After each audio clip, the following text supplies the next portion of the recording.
presenting Margaux to be married to Mark. Her mother and I. Thank you, Philip.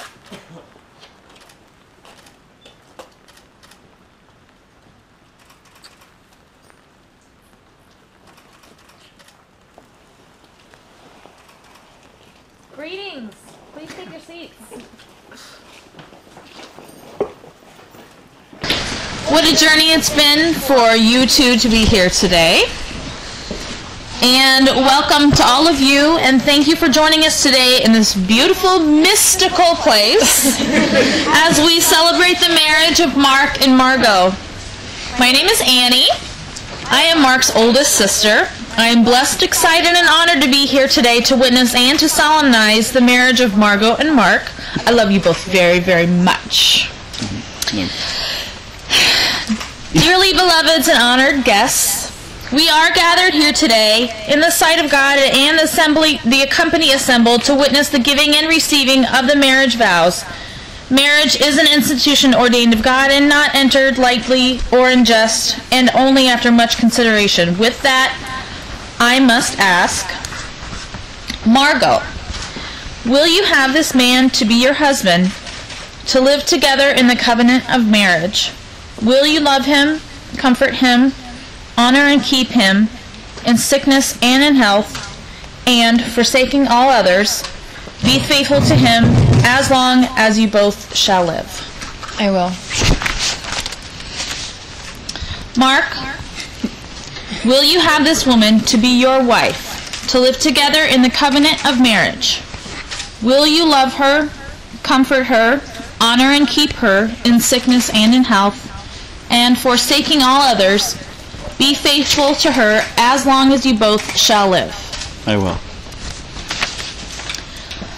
To everyone here, will all of you witnessing these promises do all in your power to uphold these two persons in their marriage? If you do, please say in unison, we will. We will. Kevin and Danielle, if you could please remain standing, and the groomsmen and the bridesmaid may sit down. Except for Lucinda, sorry. At this time, Lucinda Keck, Margaux's dear friend, would like to share some special words. Today is a very special day. You're gathered together with your closest friends and family here on this beautiful island that has such meaning for you. You're about to embark on a new chapter of your life, one filled with adventure and growth through knowing one another through a more intimate way, and more importantly, coming to know yourselves in the presence of love. Love is patient. Love is kind. It does not envy. It does not boast. It is not proud. It does not dishonor others. It is not self-seeking. It is not easily angered. It keeps no records of right or wrong. Love does not delight in evil, but rejoices with truth. It always protects, always trusts, always hopes, and always perseveres. Meeting anyone in our lives is an encounter of love, and in the other you see yourself. As you treat him, you treat yourself. As you think of him, you will think of yourself. For in him you will either find yourself or lose yourself. Relationships offer us the opportunity to see ourselves, especially in marriage. One of the very few things we have control over in our lives is what we choose to think and how we choose to perceive the world around us. So relationships offer us a mirror to know our own thoughts and perceptions. Are they of love or are they of fear? Relationships also offer us the opportunity to practice forgiveness, cultivate patience, gentleness, understanding, compassion, non-judgment, and of course love. Each moment that arises, we have the choice to practice any one of these, and in turn to know ourselves as the source of that love. We can invite love into every relationship and to deliver us from the temptation to judge or find fault. We always have the choice to be right or happy, but not always both. And forgiveness is the choice to see people as they are now. The more we're able to forgive, the more we're able to see people for who they truly are. Relationships are reborn as we let go of perceptions of one's past, just like the rain. We always have the choice to emphasize what someone has done right rather than wrong. Darkness is really merely the absence of light, and fear is merely the absence of love. We can't get rid of darkness by meeting it with more darkness. The choice to love is not always easy. We put up terrible resistance to giving up our fear responses, but the choice is ours to see the most loving perceptions in any moment. Inner peace in any relationship doesn't come to us from the outside. It comes to us from the inside. It's our work, and it's our choice to do that work. Peace stems from forgiveness. Pain doesn't stem from the love we're denied by others, but rather from the love that we deny them. And so, relationships with willingness offer us the opportunity to keep our hearts open, regardless of what's going on around us. Each marriage has the opportunity to commit and participate in the process of mutual growth and forgiveness, and to share in the common goal to cultivate more love. Marriage offers us a safe space, a gift to a man and a woman to explore and to unite. It is a gift that has the opportunity to cultivate more love. A marriage is meant to be a blessing to the world. It is because it is a context in which two people might become more than they would have been alone. As with anything, the key to a successful marriage is the conscious awareness of love. So as you embark on your journey together, know that you always have that choice. The choice to choose love over fear, judgment, anger, resentment, jealousy, control. You have the choice to hold one another with kindness, gentleness, compassion, understanding, and wisdom. You have the opportunity to rejoice in the truth, in the trust, in the hope, in the faith, and most importantly, in the beautiful love within you. Love is patient. Love is kind. It does not envy, does not boast. It is not proud.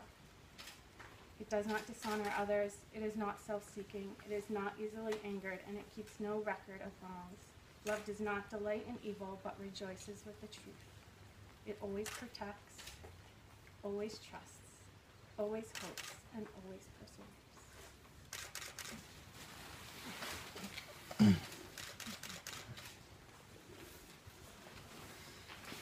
Thank you, Lucinda.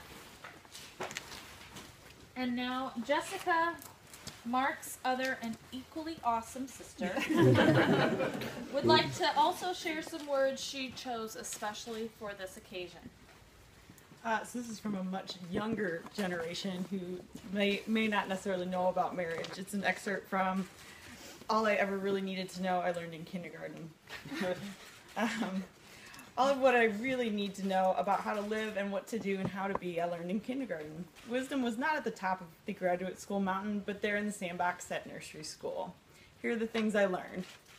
Should share everything, play fair, don't hit people, put things back where you found them, clean up your own mess, don't take things that aren't yours, say you're sorry when you hurt somebody, wash your hands before you eat, flush, put the toilet seat down, wash your hands after you put your toilet seat down, warm cookies and cold milk are good for you, and give them to someone who feels sad. Live a balanced life. Learn some and think some and draw and paint and sing and dance and play and work hard every day. Take a nap every afternoon and always be aware of wonder. Everything you need to know is in there somewhere.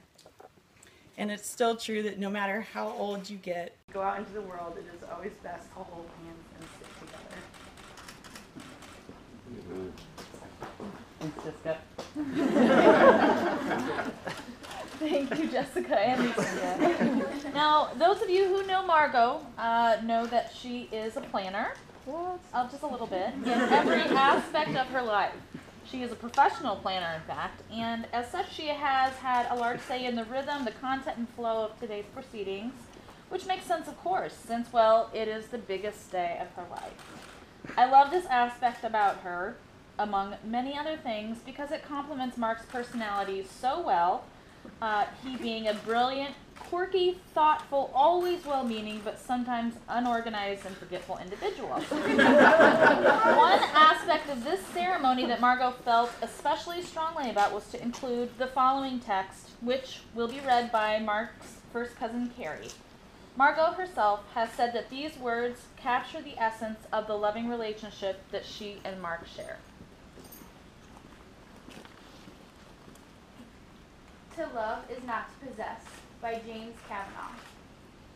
To love is not to possess, to own or imprison, nor to lose oneself in another. Love is to join and separate, to walk alone and together, to find a laughing freedom that lonely isolation does not permit. It is finally to be able to be who we really are, no longer clinging in childish dependency, nor docilely living separate lives in silence. It is to be perfectly oneself and perfectly joined in permanent commitment to one another and to one's inner self. Love only endures when it moves like waves, receding and returning gently or passionately, or moving lovingly like the tide. In the moon's own predictable harmony, because finally, despite a child's scars or an adult's deepest wounds, they are open, free to be who they really are and always secretly were, in the very core of their being, where true and lasting love can alone abide. Thank you very much, Carrie.